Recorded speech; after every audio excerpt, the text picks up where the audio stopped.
तो दोस्तों बायोलॉजी के लिए आज का ये टॉपिक इतना महत्वपूर्ण है, इसे जाने बिना आप अच्छे से बायोलॉजी नहीं सीख सकते।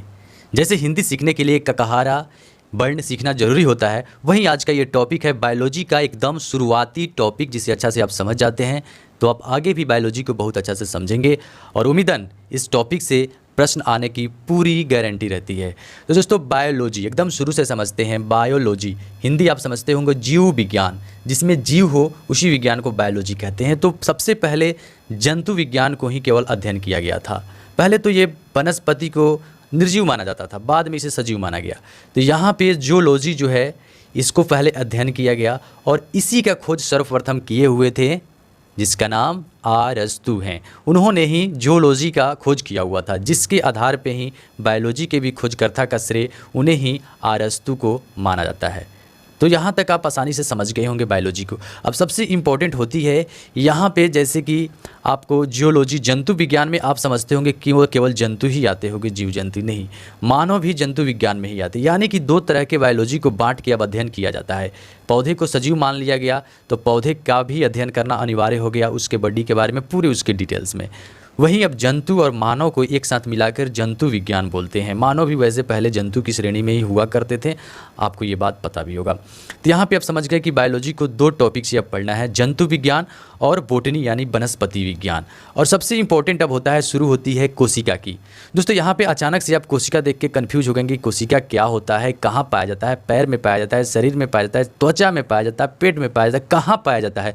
बहुत लोग ये कन्फ्यूज में हो जाते हैं कोशिका को लेकर। आखिर कोशिका है क्या, ये तो हम याद कर लेते हैं कि कोशिका में माइटोकॉन्ड्रिया को पावर हाउस, एनर्जी गृह कहते हैं, ऊर्जा गृह कहते हैं, ऐसे ऐसे साइड पूरे इसके पार्ट्स को हम याद कर लेते हैं। लेकिन सबसे महत्वपूर्ण होता है कोशिका को समझना। तो आइए यहाँ पे कोशिका को आसानी से समझते हैं।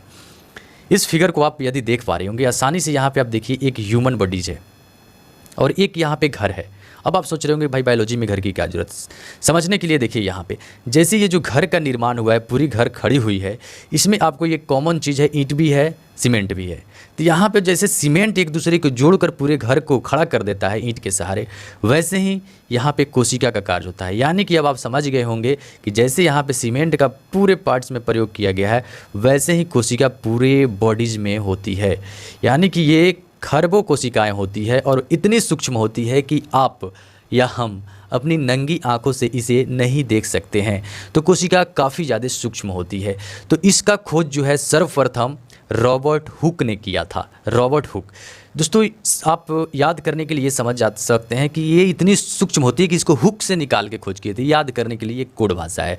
तो रॉबर्ट हुक सर्वप्रथम को किए थे। तो यहाँ पे कई तरह के प्रश्न भी घुमा के पूछ लिए जाते हैं। तो यहाँ पे आप कोशिका के जो फिगर देख रहे हैं, देखिए सब कुछ डिटेल्स में समझेंगे।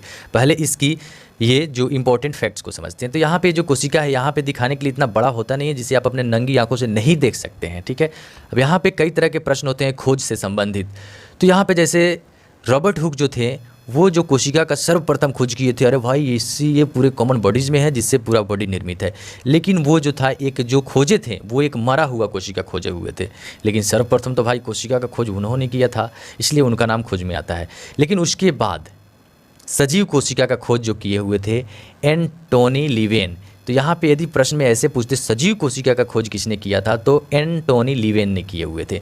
तो अब तो हो गई कोशिका की खोज। लेकिन अब रही बात कि इसके बारे में अब समझना कि भाई ये कैसे काम करता है। अब कहने का मतलब हमारा जो शरीर है, हाथ, पैर, आँख, नाक, कान, सबका अलग अलग कार्य है, सबके कार्य से शरीर चलता है। तो यहाँ पे कोशिका भी जो खोज हुई सजीव कोशिका, तो उसका भी तो अलग अलग कार्य होगा जिससे कोशिका चलेगा, और कोशिका चलेगा तभी तो शरीर चलेगा। यानी कि पूर्ण रूप से एक अब चीज़, अब थ्योरी पे, अब सिद्धांत पे अब बात आ गई।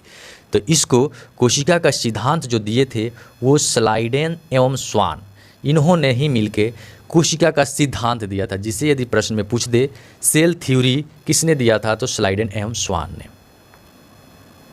अब तो आप समझ गए कि हर एक सजीव में कोशिका होती है। ये कोशिका बड़ी और छोटी होती है। तो प्रश्न में पूछ ले जाते हैं सबसे बड़ी कोशिका कौन सी है, कहाँ पाई जाती है। तो सबसे बड़ी कोशिका जो है, ओवरऑल सबसे बड़ी कोशिका तो शुतुरमुर्ग के अंडे में होते हैं। देखिए ये दिखाने के लिए आपको थोड़ा छोटे ही अंडे दिख रहे होंगे, लेकिन शुतुरमुर्ग के अंडे काफ़ी ज़्यादा बड़े होते हैं। आप दोनों हाथ से इसे पकड़िएगा तब भी नहीं पकड़ाएगा, बहुत बड़ा होता है। तो आप अंडे में यदि गौर से देखे होंगे तो आपको छोटा छोटा तैरता हुआ दिखाई देता होगा, छोटा छोटा गौर से देखिएगा तो। वैसे तो कोशिका नंगी आंखों से नहीं दिखाई देता है, लेकिन ये जो शुतुरमुर्ग के अंडे की कोशिका काफ़ी ज़्यादा बड़ी होती है, इसलिए आप यदि गौर से देखिएगा तो इसमें दिखाई थोड़ा थोड़ा तरते हुए दिखाई देता है। तो प्रश्न में यदि आए सबसे बड़े कोशिका ओवरऑल, मतलब पूरे में केवल पूछे सबसे बड़े कोशिका कौन सी है, तो शुतुरमुर्ग के अंडे। साथ ही साथ यदि पूछ ले सबसे छोटी कोशिका, तो माइकोप्लाज्मा। याद रखिएगा, माइकोप्लाज्मा जो है ये सबसे छोटी कोशिका है, ठीक है, ओवरऑल में। अब यदि प्रश्न में पूछ दे मानव शरीर में सबसे बड़ी और सबसे छोटी कोशिका, जो कि अक्सर पूछी भी जाती है, आप इस फिगर को गौर से देख रहे होंगे। ये जो है वोमेन्स अंडाणु, यानी कि ये जो ओवेम्स होता है ओमेन का अंडाणु, उसमें जो है सबसे बड़ी कोशिका पाई जाती है।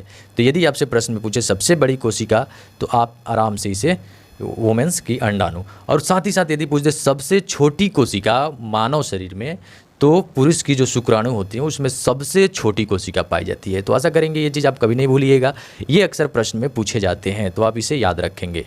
अब साथ ही साथ एक प्रश्न में और पूछ देता है कि भाई सबसे लंबी कोशिका, देखिए वो तो हो गई आकार में सबसे बड़ी में और लंबी में फ़र्क आप आसानी से समझते होंगे। तो सबसे लंबी कोशिका आप देख पा रहे हैं, ये जो कोशिका है ये काफ़ी लंबी दिख रही है, लंबी आकार की दिख रही है। तो ये जो है ब्रेन में पाई जाती है, जो कि न्यूरॉन इशू बोलते हैं। तो ब्रेन की कोशिका काफ़ी ज़्यादा लंबी होती है।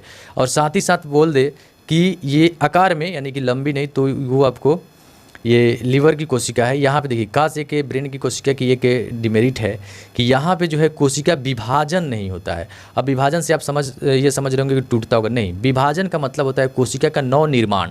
जैसे कि आप अपने शरीर में देखते होंगे कहीं चोट लग गया तो वहाँ का कोशिका मर जाता है। अब मरने के बाद में क्या होता है कि वहाँ पे थोड़ा सा काला हो जाता है, यानी कि कोशिका वहाँ का मर गया।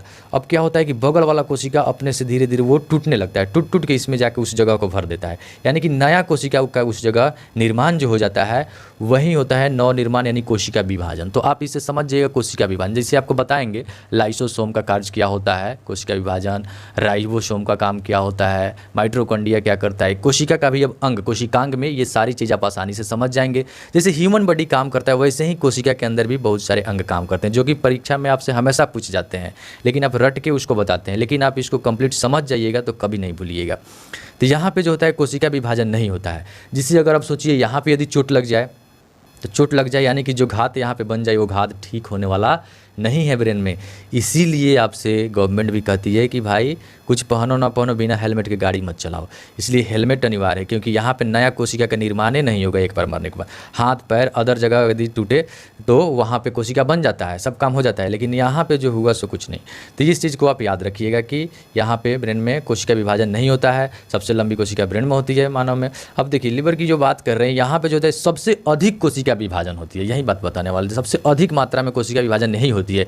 आप देखते होंगे कि यहाँ पे तो पैर में चोट लगा, काला हुआ, कुछ दिन में ठीक हो, मतलब उसका रंग भागता है। लेकिन यदि यहाँ पे थोड़ी सी घात पहुँच जाए, चोट लग जाए पेट में, लिवर में, तो वहाँ पे होता है कि थोड़ी दर्द होती है, लेकिन आपको 1 मिनट 2 मिनट में फिर आप कंफर्टेबल धीरे धीरे फील कर लेते हैं। तो यहाँ पे काफ़ी फास्ट कोशिका विभाजन यदि पूछे तो आप लीवर इसका एकृत आराम से आंसर टिक कर दीजिएगा। तो आप यहाँ तक समझ गए होंगे, जो कि काफ़ी महत्वपूर्ण है ये प्रश्न के एग्जाम के लिए।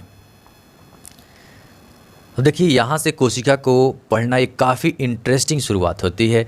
जैसे कि अब कोशिका की जो परत होती है, जैसे हमारे शरीर की परत ढकी हुई चमड़ा से होती है, वैसे ही कोशिका का भी भाई परत होगी।